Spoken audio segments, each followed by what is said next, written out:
Hey guys, it's Tiny Tom Logan back with another video for you, and today I've got to the Coolermaster booth. Now I'm going to be honest, there's an awful lot of stuff that I've seen Coolermaster talking about before CES, so I was actually quite excited to be here. But they've got a lot more stuff on the tables out on display for us to talk about than I was quite prepared for. And quite awkwardly, if I look to my right hand side, I can actually see what they're calling the NDA room. Sadly, this is the one thing I'm not allowed to show you, but they have some really cool stuff coming. But let's go and take a look at the stuff I can show you right now.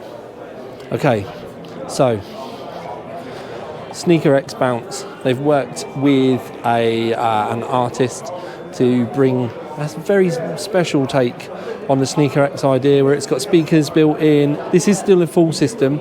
You will have seen the Shark X in the past, but I've actually never seen one in the flesh. ITX board here. You can see the system. There's not a great deal of it in reality. Most of it is quite a sculptural piece. Anyway, the other side of things, I'm going to whiz round this side of things because I actually want to get to the really exciting stuff, because that very expensive, this is going to be very expensive as well, is a complete system. The AIO is built in, or AIOs are built into the sides. It's passive, there's no fans, but you can't buy this as a bare bones or a standalone. So this isn't going to be something, what I would say is going to be for the enthusiast community. This is going to be something you're going to buy as a complete PC. Sneaker X, custom painted one.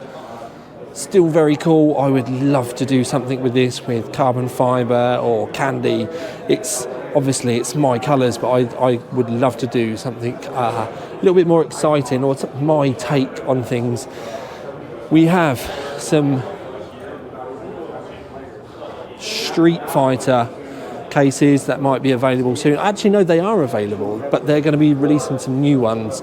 Anyway, so Street Fighter stuff, really cool. But what we're going to do is walk past Maggie, just there that I know. We've got some monitors and stuff there, but the sim stuff, it's the first time I've actually seen one in the flesh. Now, I'm going to be honest, I had a quick go on this and I could spend the rest of the day and night. Just put me some drinks and some snacks on the side and I could spend just hours trying to get around Silverstone the quickest way possible. But no, you carry on, dude. You're all good. Sure. Yeah, you're all good. Yeah, carry on. Certain things, like I love the fact that there's a carbon fibre seat option. It's obviously going to be horrifically expensive. This is not going to be a $1,000 or a $2,000 setup. We're talking $10,000, $15,000 and beyond setup, but it is amazing. I could genuinely lose days of my life missing NDAs. That is cracking. They do also do a flight sim version as well.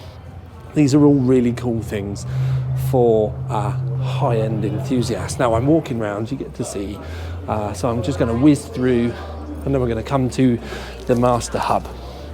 So Master Hub, brand new, isn't out yet, but it's infinitely customizable. The modules themselves are going to be available individually and as a part of a pack. But when I say customizable, you can literally take everything apart.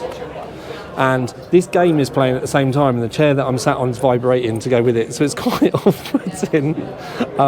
But everything is customizable. You can move everything around, and you can set it up as you wish.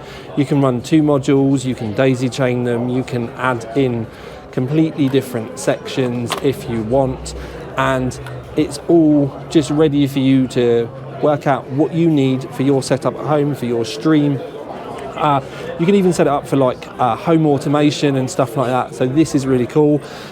That is really cool. That seat is really off-putting. Anyway, we're going to whiz round. So we're going to get round quick because there are certain things I want to show you I think are epic, and this is one of the first. This is the passive power supply. You may have seen it in the press. We've been running news on it on the OC3D website. We've got an 1100 watt model and an 850 watt model. There is no fan. You can see straight inside, but what they've done, which I think is really cool, is they've exploded the design so that we can see it all out and how they've done it. Now, I wasn't prepared to see the heat pipes in the bottom. I also wasn't prepared for how much this thing weighs. It weighs a ton. But I'm really, really excited to get this on the Sun Moon at home. But there's also some really other different ways I want to get this tested. X-Silent Max, so a very quiet power supply.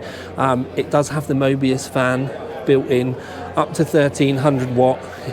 If you need something crazy, they say this is going to be mainly for like AI machines and servers and data centers and stuff, but up to 2,800 watts. It's absolutely insane. Now, they have got some other power supplies. I was quite excited to be able to see the GX 1050, and they've got a 750 there. So more white power supplies is a good thing for me, but what I have seen is a white ITX. So Shagan, I know you're going to watch this video. Do I need to ask? I need one of these in my life. I want one of those. They've got the 1300 watts and the 1100 watts out already. So if you didn't know, you can get up to 1300 watts in an SFX power supply. I have tested these. The ripple is slightly higher than we've been used to in recent years, but it's because of the small form factor, and there isn't as many capacitors in there to smooth out the ripple, but they're still within spec. Now, there are fans over here. We've got the Mobius fans, Mobius slim fans, but I know some of you are going to be incredibly excited about this, and this is the new V8 power supply. They're saying that this can do 300 watts of load. It's not, this is a prototype. They have got working versions at Coolermaster, but there isn't a confirmed date yet. But if you want to see it, you're going to need to shout loudly, because they're watching the comments. They're going to watch the reaction to everyone online. I'm not allowed to talk about pricing and stuff like that yet. The fact I've said 300 watts is about as far as I'm allowed to go. But this made my jaw drop. This is them innovating. So straight away you're going to see, it's a graphics card cooler. So straight away you're thinking to yourself, they've made a whole new thing, and it's not. All they've done is replaced that. So you keep your warranty. On the Tough, it's 6 bolts. You keep your bolts, you keep this part. And then the way they've made it work is it's a vertical graphics card mount, and the graphics card sits in once you've taken that part off, and everything else then bolts onto the mount. So there are 2 120mm Mobius fans. You keep your warranty. You've got your vertical mount. This you can paint if you want. Not going to lose your warranty. They are saying on an average graphics card, you're going to get at least 5 degrees drop in temps, but it will be quieter because you're running 120s. You're going to have it more tunable. All of the motherboard control software, you can link certain fans to graphics card temperatures anyway. So this is an incredibly cool thing for the future. This is definitely one to watch, because this is very, very cool. I was not prepared to see this here today. Now, Project G11. I was really excited for this until they told me that they're not sure whether they're going to make it. But effectively, you've got 2 pumps inside. There's multiple chambers. There are fans to help cool this, because it's multiple cooling. Like this helps cool the liquid inside as much as the radiator does. I was really excited about this. I'm going to also be honest, I wasn't really excited about the fact that they said they had fans in. But the fans are to be able to help cool the motherboards, be able to cool VRMs. That side of it, I've got to admit, I'm not fussed about. I'm going to be completely honest. But the design aesthetic alone, I found really exciting, because that's going to be really easy for you to paint and customise, 3D print options. There's a million things that you can do to make this look really cool in your rig. But the fact that it looks so cool already, I think that is a really nice aesthetical touch for any modern looking system. We are going to see white halves. This is the Evo, so the front all lights up. We've got white versions of these. We've got the normal half 700 in white. They were quite upset when I told them this wasn't the first one, because in September 2022 I actually painted my own. The only difference with their version to mine is their mesh is silver. I left mine black. I wish I'd painted it white as well now.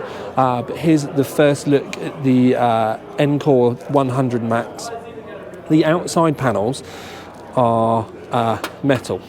Now I'm already asking Coolermaster for multiple ones of these, because I do think that we need a candy red version and a white version straight away from me, just so that we can show it all off. It will come as a complete bundle though, so it's like a bare bones. You're going to get it with the cooling built in, you're going to get the power supply built in as well. You'll be able to select the wattage that you want your power supply at, but this is going to be a cool one to watch moving forward. There's possible wood flat pack editions for the Cube 500 as well, so that's all quite cool. They also have the Masterbox 600, which is ready for Project Zero, for ASUS BTF. So they've got a case coming ready for that as well. This is the new vertical graphics card mount. So you can see here, you can see the Coolermaster stuff, but it's all rotatable, so you can direct the light on it how you want it. I know those of you that don't like RGB are going to go nuts about this, but if you do like a bit of RGB, or you want to add some extra light and accents into your rig, this is a really nice and simple, lovely touch to be able to do it. There is also a lot of custom water cooling stuff as well. So this is something that you are going to see in the not too distant future, but it is going to be something that I'm going to need to have a good play with. The other thing is, I've just seen it because I nearly forgot, there is so much for us to talk about, is vapor chambers for NVMe drives. Now, this is an NVMe with a heatsink on it that has a vapor chamber, and they're saying that this will cool better by 5 to 10 degrees than the normal motherboard one. So much thinner, cools better, still passive, but it could be great for consoles, it could be great for people that have limited space available. But I need a drink of water. So from Las Vegas, with some amazing views in the background, thank you for joining me at the Coolermaster booth. I hope you are excited as I am for what's coming in 2024. And I wasn't even allowed to show you the NDA room.